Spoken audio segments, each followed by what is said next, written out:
Hello, my friends. Welcome back with our lesson Proportionality. The theme of today is medicine. So we are going to have a real life example for direct proportionality with medicine, and then we are going to define the inverse proportionality and proceed with another real life example with inverse proportionality. Hope you're gonna enjoy the lesson today.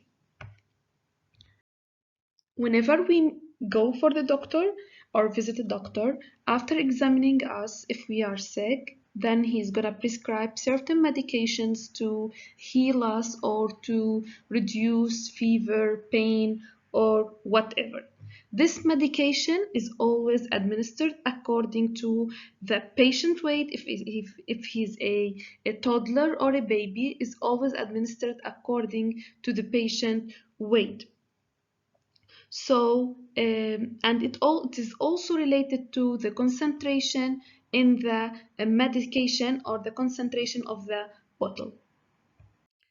Our example today is about paracetamol, which is also known as Panadol.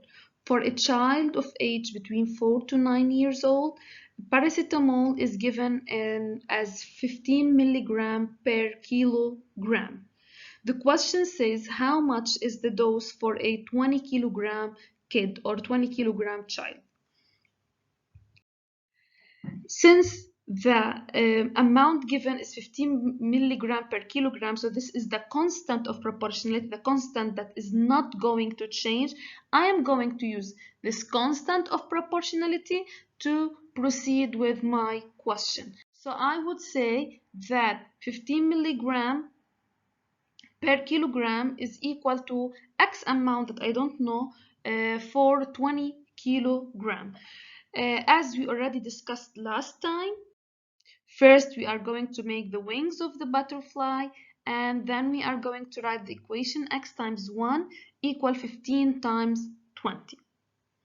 Step number 2, we are going to isolate the variable. If I have any multiplied constants, I must divide the overall equation with it.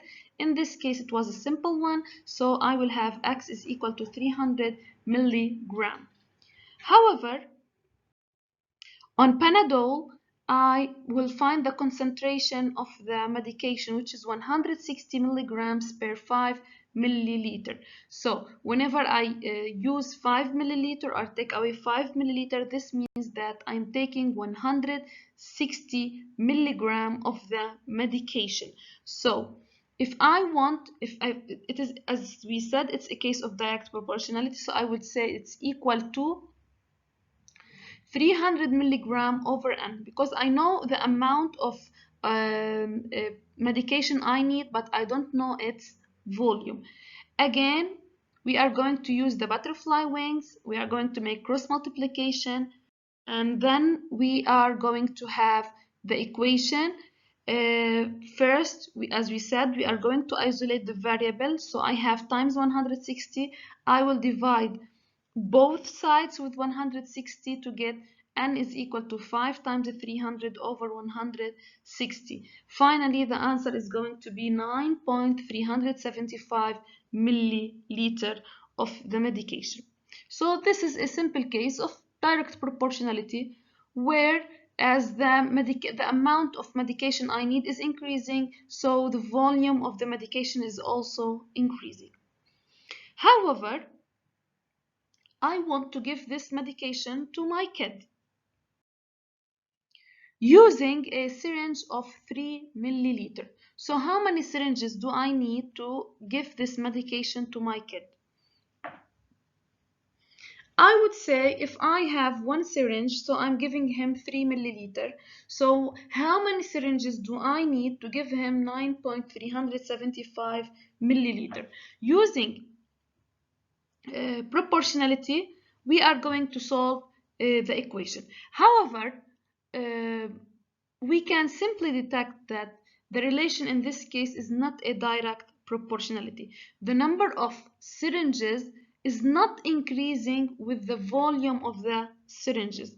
So this is a case of inverse proportionality, where the number of syringes is going to increase as the volume is decreasing.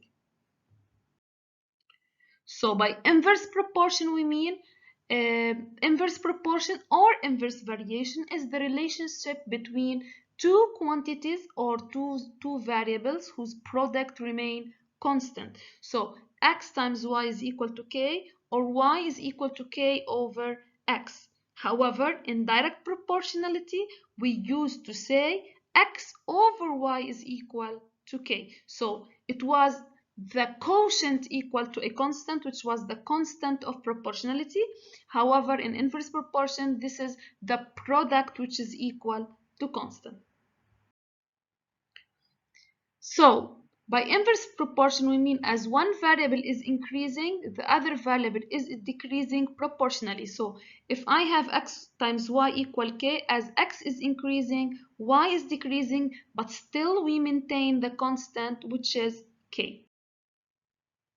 So for our example, we are going to use the butterfly method, and we are going to have the equation. Then we are going to isolate our variable. So I'm going to divide by 3, both sides by 3. So I will need 3.125 syringes, which is 4 syringes.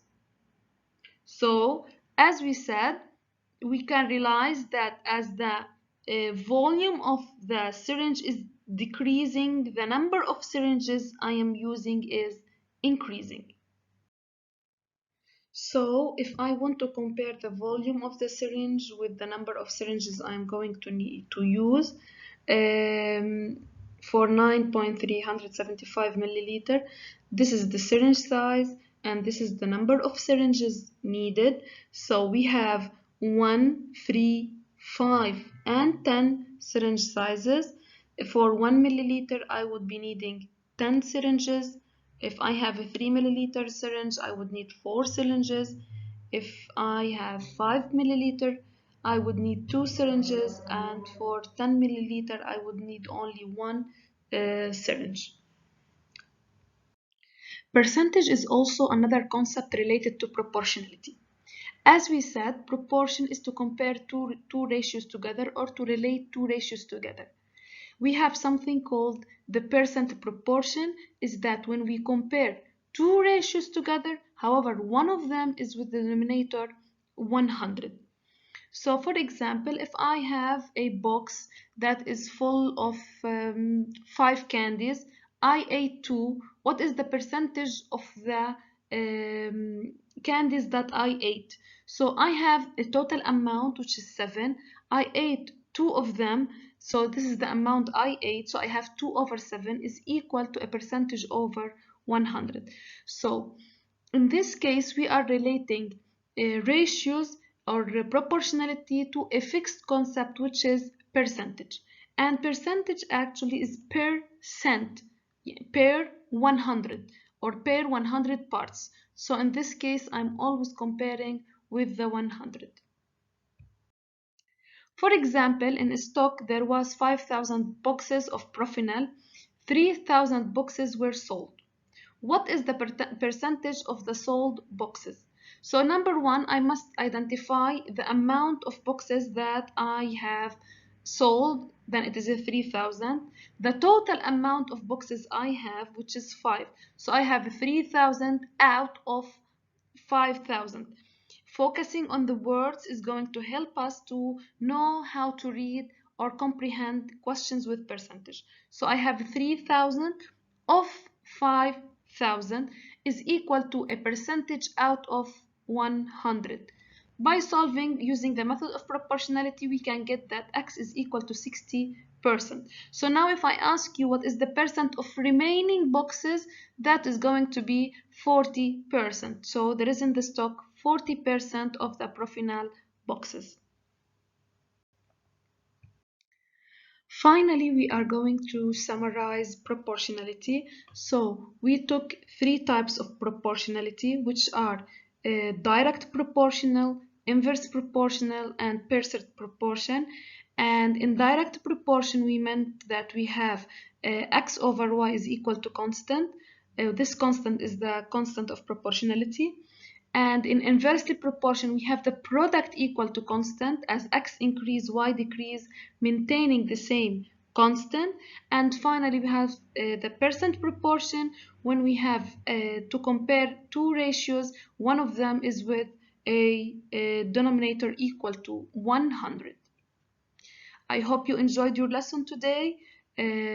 Stay at home, stay safe, and see you soon.